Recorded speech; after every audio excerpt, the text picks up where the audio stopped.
Do you have trouble understanding conversation in a noisy environment? Do you hear a high-pitched ringing or buzzing in your ears? Each of these may be a symptom of hearing loss. Hearing loss sufferers are often more irritable and can become socially isolated, leading to loneliness and depression. Hearing loss from prolonged noise exposure is permanent.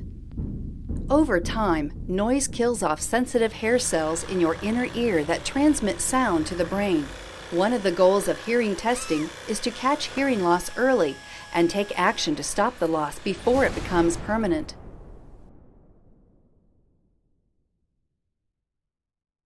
Your company's hearing conservation program determines how much noise you are exposed to, offers protection and training against damaging noise, and monitors your hearing for changes. Prolonged exposure to noise above 85 decibels can damage hearing. The most accurate way to determine how much noise you're exposed to is to consult your company's monitoring results. If you have to shout to communicate with a person just 3 feet away, you are likely in damaging noise. Reduced hearing after a work shift that improves over a few hours is another sign you've been exposed to damaging noise. It's also important to care for your hearing off the job. Wear protection during activities such as woodworking, motorcycling, or mowing. Noise monitoring measures the amount of noise to which you're exposed. Your noise exposure value expresses this amount in decibels as an 8-hour time-weighted average. This number determines how much protection you need to carry out your job safely. Technicians most often use dosimeters such as this to measure noise exposure. Dosimeters add up all the noise you experience over the course of the day to compute your total noise exposure. Hearing protectors are your personal defense against damaging noise. They reduce noise to a safe level, but only when properly fitted and worn. The best protector for you is one that fits well, that's comfortable enough to wear all day, that allows you to communicate with others, and is suited to the needs of your job. Each person has uniquely shaped ears, so what works well for someone else may not work for you. The first type of protector you try may not be the best one for you. Hearing protectors come labeled with a noise reduction rating, or NRR.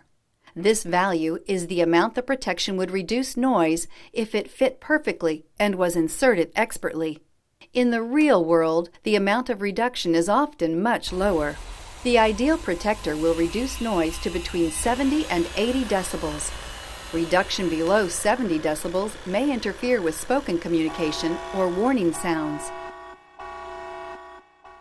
Fit testing can determine the actual noise reduction of worn hearing protectors. Many types of hearing protectors are available. The most commonly used are disposable foam plugs. These come in many sizes and shapes and offer high noise reduction. Pre-molded plugs are reusable push-in devices that come in a variety of sizes. They're easier to insert than foam plugs, but may loosen with talking or chewing and may not work well in some ear canal shapes. Banded plugs are convenient if you spend your workday in intermittent noise, where you insert and remove them frequently. However, they offer lower noise reduction than other types. Earmuffs are easy to fit and also good for intermittent noise, but can feel hot and heavy. When using a foam plug, roll it down into a cylinder using clean hands. Begin with gentle pressure as you roll to avoid creases. Roll down the entire plug, including flanges. Steadily increase pressure until it won't compress any further. While continuing to roll the plug, reach over your head with your opposite hand and tug your ear up and out. This opens the ear so you can more easily insert the plug well into the canal. Once inserted, let it expand to fill the canal. The outer end of the plug should be behind the bump near your ear canal opening. When your plugs are properly fitted, one ear shouldn't sound louder than the other. Test your fit by cupping tightly closed hands over your ears in the presence of noise. You shouldn't notice any change in loudness when you cover your ears. Discard foam plugs after use. Insert pre-molded and banded plugs by, again, pulling up and out with the opposite hand and gently pushing the plug inward. Wash pre-molded plugs after each use. Rinse them completely and let dry. Replace them if you see any cracks or if they're no longer soft and pliable. Prior to using earmuffs, remove earrings that would interfere with the seal and push your hair out of the way. Adjust the cushions to completely cover your ear and seal tightly against your head. Hold the headband down to fine-tune cup position. Headband tension should hold the cups tightly in place. Replace earmuff cushions if there are cracks or signs of wear. Replace headbands if they lose tension. Prior to hearing testing, remove eyeglasses, earrings, gum, tobacco, and hearing aids. Move hair behind your ear and position the headphones so the speaker is directly over your ear canal. Adjust the headband to keep the cups snug against your ear.